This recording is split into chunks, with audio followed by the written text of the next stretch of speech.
Welcome everybody to Laying the Points with FarleyBets. It is fantastic to be back with you on another episode of Laying the Points with FarleyBets. This is episode 8, of course, brought to you by the Odds Breakers podcast and the oddsbreakers.com. You can find this podcast everywhere podcasts are found, iTunes, Google Play. You can also listen to it at theoddsbreakers.com. I'll put it out on Twitter. And speaking of Twitter, you should follow me at FarleyBets on Twitter and on Instagram. Sometimes I share different things on those different social media platforms, but usually it's the same stuff. Put out my picks every day, give you a link to the picks, and I also share sports betting insight and information, and share some of the great things that are put out at the Odds Breakers every single day. We have NHL articles, MLB posts and articles and videos. We cover the UFC, we cover horse racing, of course we cover the NBA, and that'll be the primary reason why I'm doing this podcast today. The focus of the pod today is on the NBA Finals, but we will also cover some NFL future bets, and I'll give you a little insight in my take on UFC 264. Where's the 246? I think it's 264. The big UFC fight this Saturday, Conor McGregor against Dustin Poirier, Part 3, the trilogy. Who will win? I'll give you my thoughts on that quickly. So anyway, follow us at the Odds Breakers on Twitter. Follow me at FarleyBets. And let's get to it. We got a lot to cover today, a lot of bets to get into. And I try to keep it in that 30-minute window so that it doesn't take too much of your time. Walk with the dog, drive to work, you drive to go get some coffee, and you pop on the pod. You know what I mean? All right. Here we go. All right. Yes, indeed. It is the NBA Finals. It's finally here. We got the Bucks and the Suns going to go at it. It should be a great series. I'll start off by saying that I think this series is not going to be for the faint of heart, as a good old JR would say. I don't think either of these teams can sweep the other team. These are two well-balanced, experienced teams. At this point, I mean, Suns are young, but they've got some experience on that team, particularly Chris Paul. Great leadership in Monty Williams and Chris Paul. And we shall see what happens. But let's get to some stats, some data about this series first. So the ATS records, big difference here. The Suns all year were among the best ATS teams in the NBA. They covered at a rate of 60.9%. That's first overall. Actually, might be second to Utah. But they're up there. No, Utah is the best at home.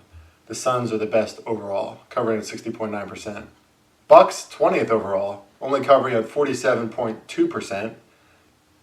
Now, some of that we have to take with a grain of salt. The Bucks were favorites for most of the year. In fact, they only had 8 games all year where they were not the favorite. They were pretty horrible when they weren't the favorite as well. But the Suns, sort of a surprise team, and their ATS record speaks to that. They were the underdog a little more. But then to give them credit, once they became favorites and often favorites towards the end of the year and the second half of the year, they kept on covering. Right, they would be 9-point favorites in cover. They'd be double-digit favorites in cover. They would be 5, 6, 7-point favorites at home, and they would cover against really good teams. So credit to the Suns all year. Played like a great team. Never let up. Didn't rest players. 110% effort in every game, and much of that is credit again to Monty Williams and to Chris Paul and the kind of leadership that they have on that team. In offensive efficiency, the Suns were 4th overall, the Bucks were 6th. Defensive efficiency, Suns were 9th overall, and the Bucks were 10th. So they're very close in all those areas. Offensive rating in the playoffs, Suns were 10th out of 16, Bucks 11th out of 16. It's a little surprising, right, towards the bottom half for both of them. But defensive rating in the playoffs, Suns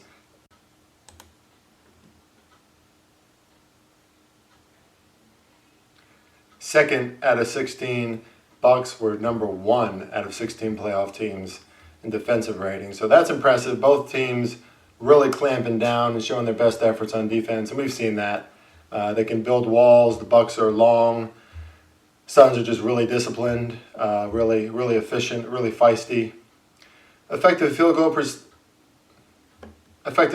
percentage, the Suns were 3rd overall, Bucks 2nd overall.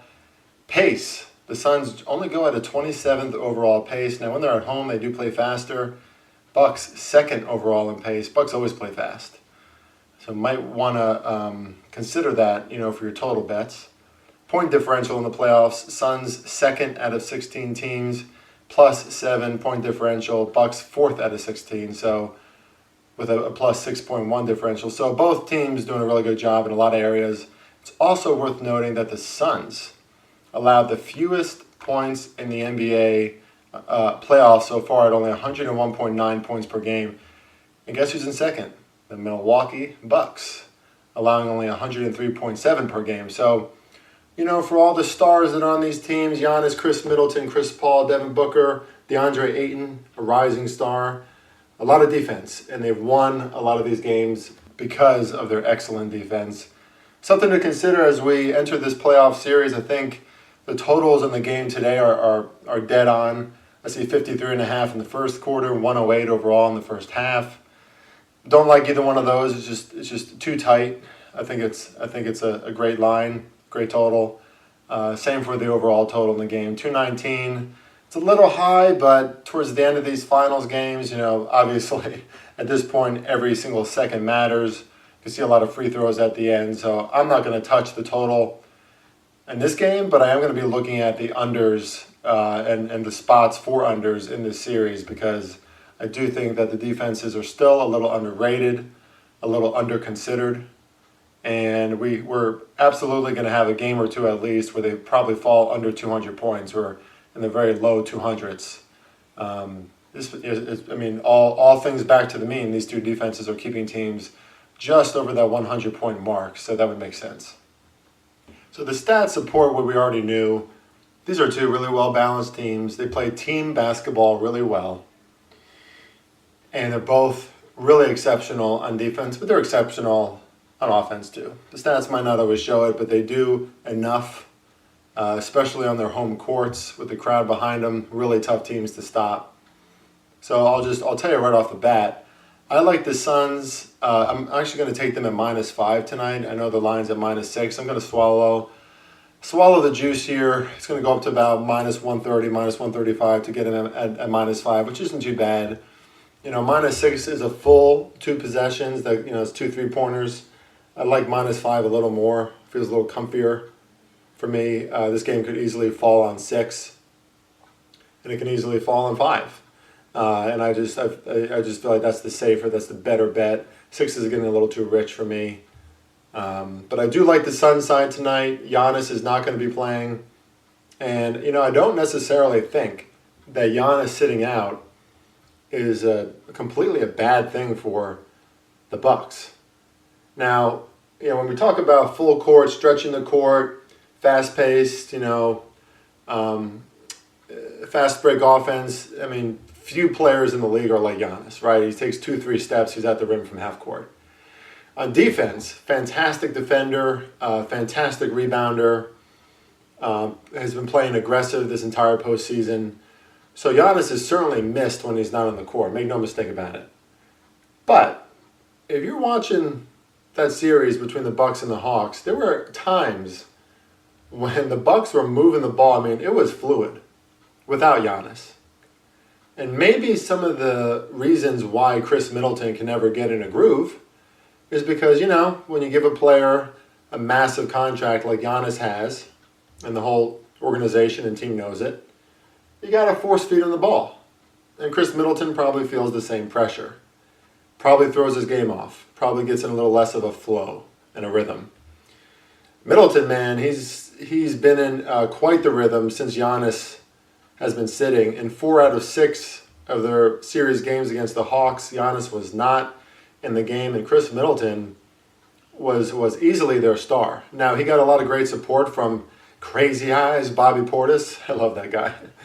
He really is crazy eyes, and he seems crazy, but I love that kind of player. He's like a cross between Dennis Rodman and Kevin Garnett. not as skilled as Kevin Garnett as a shooter, but he's aggressive, man. He's not afraid. I'll tell you that. And Drew Holiday has really come alive too with Giannis out. It seems like a lot of these role players, even Brook Lopez, is sort of a more dominant front court presence. A lot of these Bucks have a lot of talent, and they were showing a lot of fluidity, a lot of chemistry without Giannis on the court.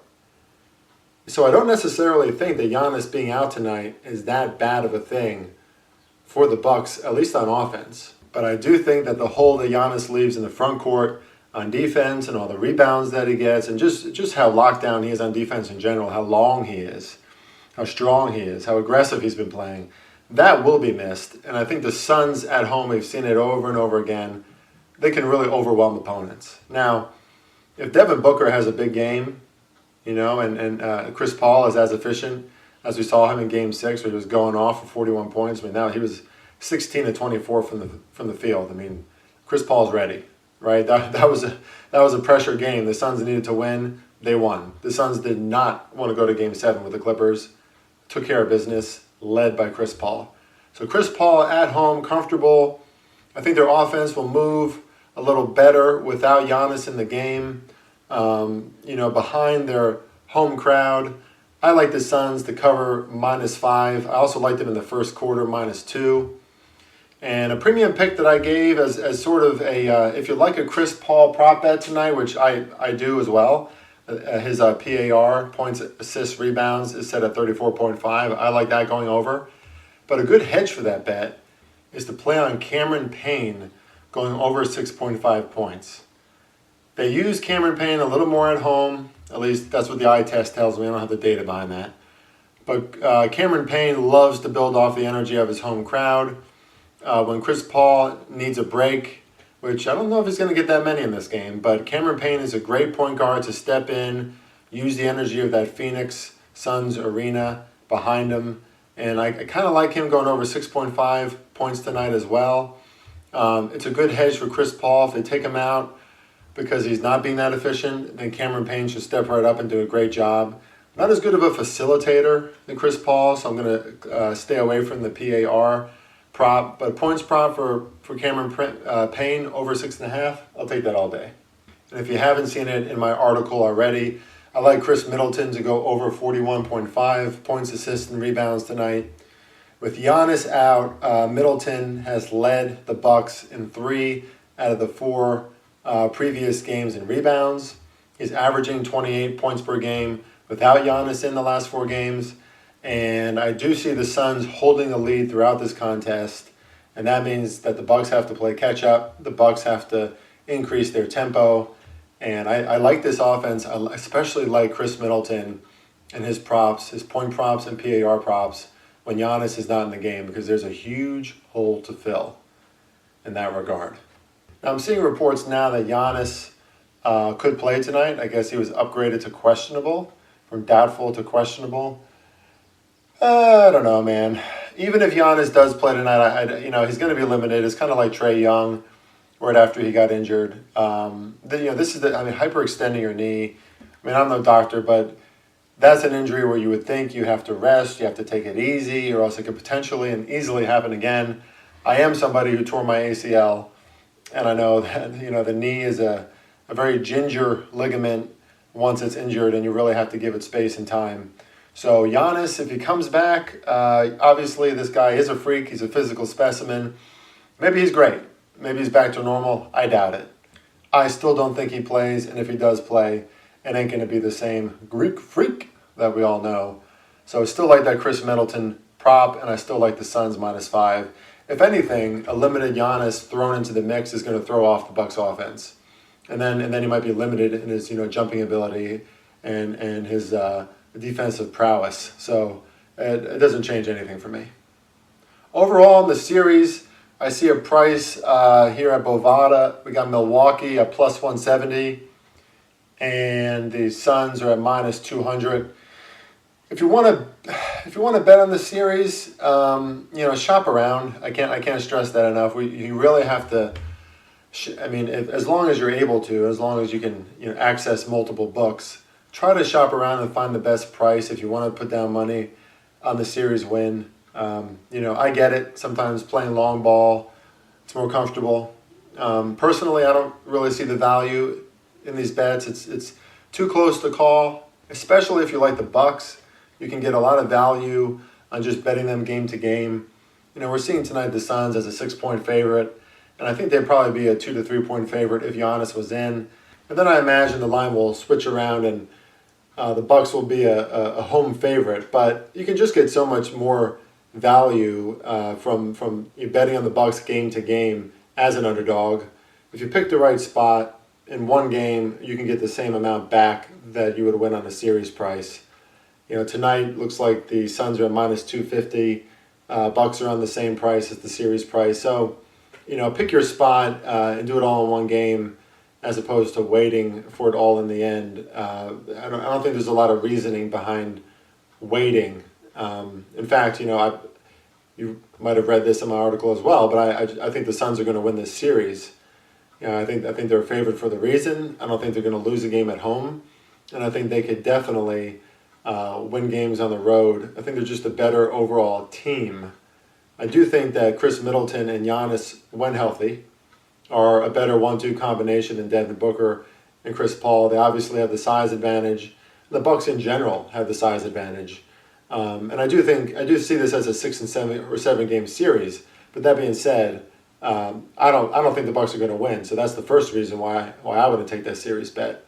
But if you do think the Bucks are going to win, and if you can pick the right spot in 2 games, you would make considerably more money than betting on the series overall. Suns, because it's going to be such a close series at minus 200 again, I do not advocate to take on a series bet. Minus 250 tonight, I think that's probably a great bet if you want to favorite in a good spot. This is probably as good of a spot as you can get, with Giannis at least being limited, for the Suns to win Game 1 at home. So again, the value in individual games is just higher. But shop around if you think you can find a better price and you like the series odds somewhere else. Bovada, I don't like it, and I doubt it'll be that much different elsewhere. So my thoughts on this series overall, I think the Suns are going to win it in 6 or 7 games. There are pretty good prices for that bet out there if you want to take a shot on that. But overall, in case you haven't noticed, I'm not a huge fan of futures unless I see a real opportunity there. We with so little information before even a series starts or before a season starts, there's just I don't want to put my money out there if it depends on 5 different things that we don't really know about yet. And most futures are like that, right? Now, if the value is there, if you get incredible value, like if you look at baseball right now, you can get the Giants at plus 700 to win the NL, the National League. You can also get them at plus 1,800 to win the World Series. That's good value. The Giants are for real. That's a great organization. They're running things really well. They have great pitching, clearly great pitching coaches. And that's a team that I think could really go far. That would be worth the value. But so few future bets are really worth putting anything down, even a sprinkle. I think there's so much opportunity now in daily sports betting on a day-to-day and week-to-week basis. Unless you really find value and unless you're shopping around to find the best price you can, don't be too bullish on these future bets that we really don't have a ton of information on. Overall, my thoughts on this series is that the Suns are going to win, and I think it's going to be contentious. I think these teams actually match up really well against each other. We see the Suns have an advantage as far as their youth and their speed and their perimeter shooting, but then the Bucks have an advantage in their length and their size.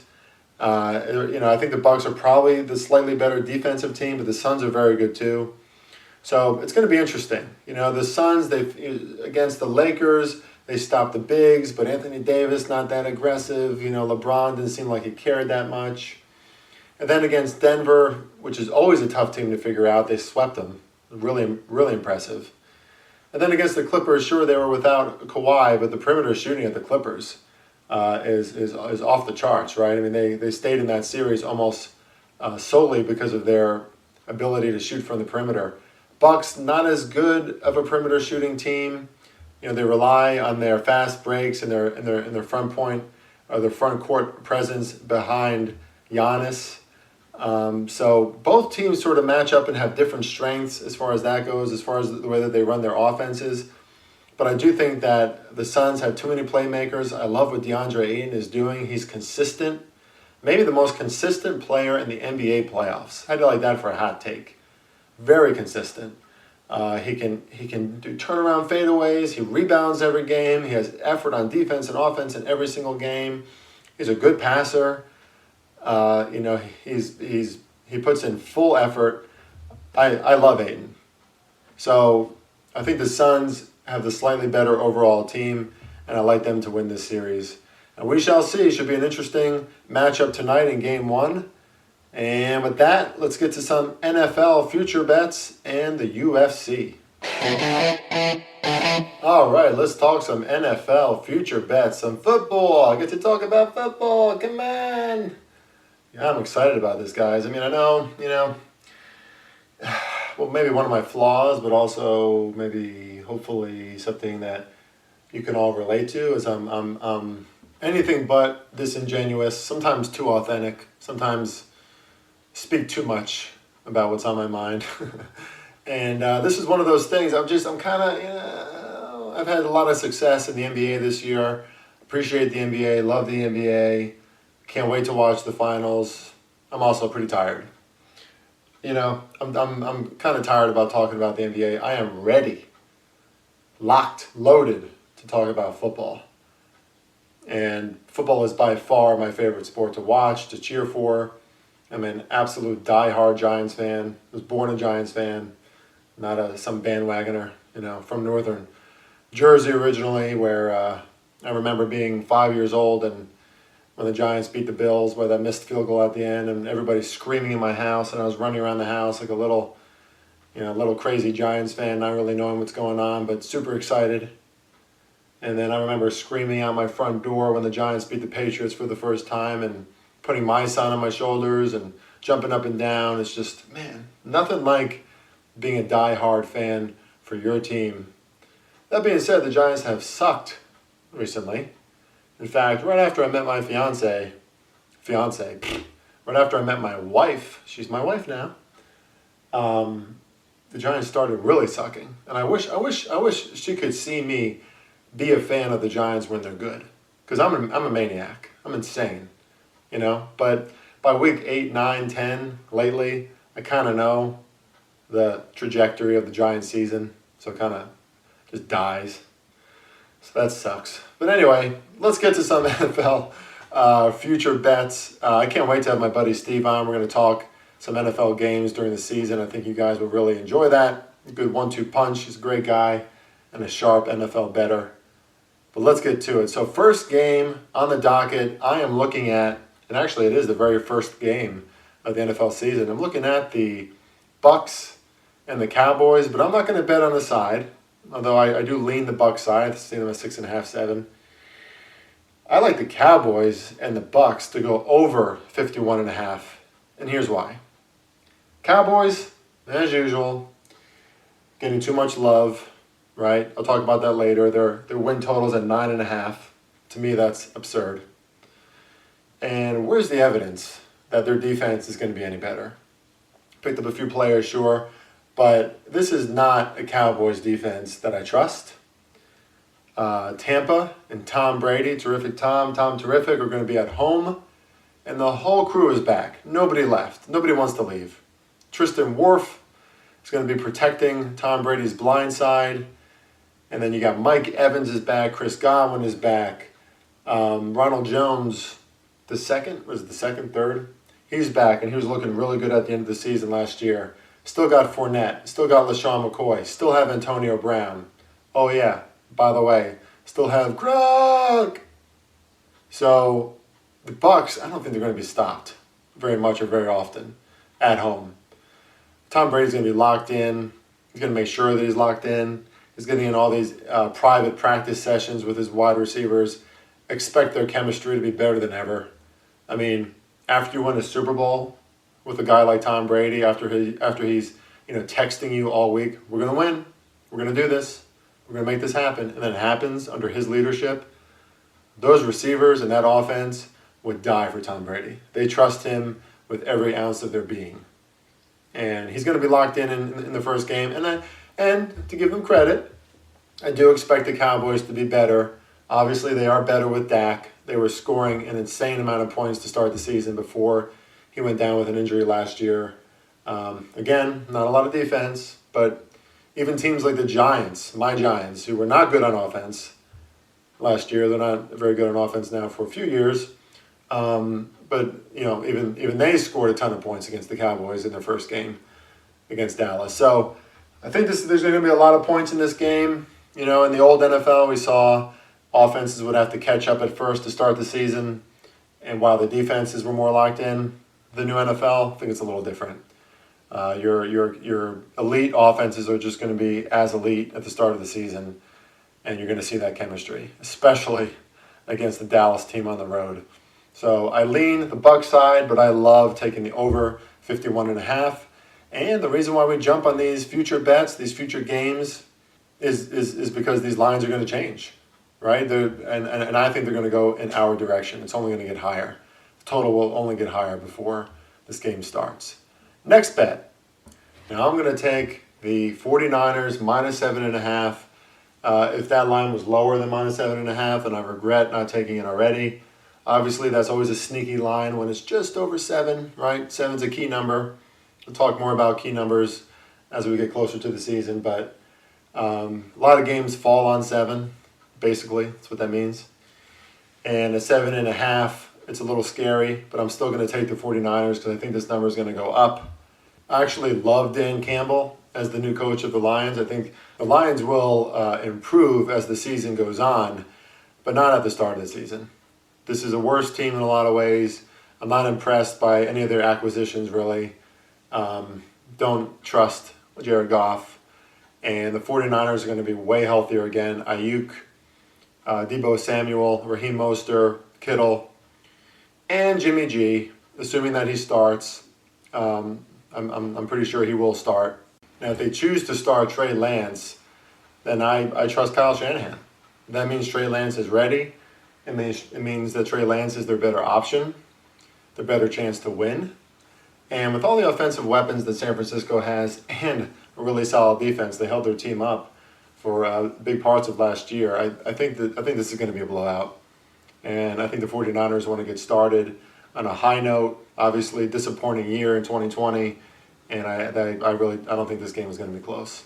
And I think the line is only going to go more in the direction of the 49ers as the favorite. I'll see it as like a minus 8.5, maybe close to 10 by the time of kickoff, which is crazy, right, for week 1. But that's the NFL for you. Next bet, staying in the same division, I like the Rams at minus 7 to handily beat the Chicago Bears at Chicago. I know it's another away game, but are you kidding me? Matthew Stafford? Big time Stafford, big boy, big arm. He gets to take on the Chicago Bears with a different team. He gets to go at Chicago where it's not going to be cold, so he's not going to have to deal with any weather issues, nor are the LA Rams going to have to deal with any inclement cold weather issues that the Bears are used to. Matthew Stafford is going to go off in this game, I think. He's going to be enjoying his new team, his new weapons. I think the Rams should be a Super Bowl contender this year. They already have one of the best defenses in the NFL. For my money, it's between them and the Washington football team, who I will get to a little bit later. But I love the Rams in another blowout. Unfortunately, not going to be a very entertaining game, I don't think. But the Bears, with their strange quarterback situation going on right now, as much as I really like Justin Fields, if he is starting in week 1, I don't think he's going to have his way with the Rams in that defense. That is a rude awakening, a brutal start to your NFL career to go up against Aaron Donald and the Rams. Kind of looking at the under 45 in this game as well. I do think the Bears defense will be formidable, but I think they get blown out here in the first game. I think this is easily a game by margin. Again, we're falling on that key number. The books know what they're doing. But 7 still feels pretty light and pretty shallow for me, and I expect that line to go up. Moving right along, let's talk about some win totals in the season. I like the Patriots under 9.5. That's at plus 105. I know it's Bill. Bill's pissed. He saw Tom Brady win a Super Bowl last year. He's going to be as locked in as ever. I get it. I just don't think they're quite there yet. Like some of their acquisitions, I'm sure he's going to have a lot of tricks up his sleeve there. Old Billy B. But Cam is still limited. Okay, he might be really athletic. Doesn't mean he's a great thrower of the football. We saw it time and time again last year. I don't know why people keep defending Cam Newton like he should be a starter in the NFL. From here on, I don't think that's necessarily true. Probably still better than a lot of quarterbacks, but would probably better be serving as a backup on most teams. I don't like Mac Jones either. I think he's bust city. I mean, I guess we'll see, but I wouldn't expect big things from him. But, the AFC East is only getting better. The Bills are going to be even better this year, I think. I think we're going to see some positive regression from them on defense. They were really predicated on their offense last year, although they still have many stars and a lot of ability on defense. So I think the Bills are going to be an even more complete team this year. Dolphins are only getting better. And the Patriots face the Bucks, the Chargers, the Browns, the Titans, Colts, Falcons, and Saints. They would at least have to win 2 of those to get close to 10 wins on the season, assuming that they beat the Jets twice, which I'm sure they will. But I still like the under here. I think 10 wins for the Patriots in a division that's getting better is a little much. Also like the Cowboys under 9.5. My God. Business as usual for me. Cowboys always overrated. The NFC East, right? Come on. This is a division that can barely get to 8 wins, like, any team, from any team. So Cowboys under 9.5 sounds good to me. I think there's a much better chance that the Washington football team wins the NFC East. And I think the Giants could win the NFC East. I know I'm a homer there, but the Giants have no excuses on offense now. Daniel Jones has no excuses. They don't have a strong offensive line, but it's formidable. They can do enough. And the Washington football team clearly has the best defense in this division. I feel like if the football team can get over 20 points a game, they're going to be winning a lot of those contests. I mean, they have a extremely talented defense that's only going to get better under Rivera as their coach, Riverboat Ron. I like the Cowboys under 9.5 wins in the season, and I kind of like taking the football team at plus 250 or the Giants at plus 450 to win the NFC East. That's good plus money, and it's very, very possible. I don't like the Cowboys winning the NFC East. They're overrated as always. Their defense really has a lot to prove, and I don't see it happening. And defenses in the NFC East are only getting better. The Giants were better last year. Washington was way better, and they're only getting better. And the Eagles are always feisty. Like, don't count the Eagles out of the NFC East either. It's probably a rebuilding year for them, but Cowboys, 10 wins, get out of here. You can still get that at a decent price of minus 110 or close to that at most books. So, damn good deal for me. Okay, we need to wrap this podcast up. We're just over 30 minutes, but I did promise some UFC look-ahead bets for the big UFC event this week, UFC 264 on Saturday. I'll be ordering it or watching it in some way. And very quickly, here are some of the bets I like. Carlos Condit has this man has faced a who's who of UFC fighters. He's being a little devalued, I think, at plus 160. All the losses that he's had recently are just against, just killers in the UFC. You can look that up yourself. But on a little win streak here, and he's a seasoned vet. I think he's 37 years old. Don't have it in front of me. I apologize. But I think he's getting underrated against the fighter who's getting a little too much hype here. So I like Condit at plus 160 for 1 unit. I'm also going to have a play on Tai Tuivasa, the heavyweight who's going to take on big Greg Hardy. Greg Hardy, he's fortunate to be in this position. I believe he's on the main card. He's always an interesting watch. So I'm kind of glad that he's there. And he has gotten better. His boxing has gotten better. But Tuivasa, however you say this guy's name, is an absolute beast. He's on a winning streak. He has lethal kicks. And I think if Greg Hardy had a good wrestling game, and maybe he comes out with it in this fight, But so far he hasn't shown it, and he's also shown that he has a pretty low gas tank. You need a gas tank in the UFC, and I think maybe that has to do with football.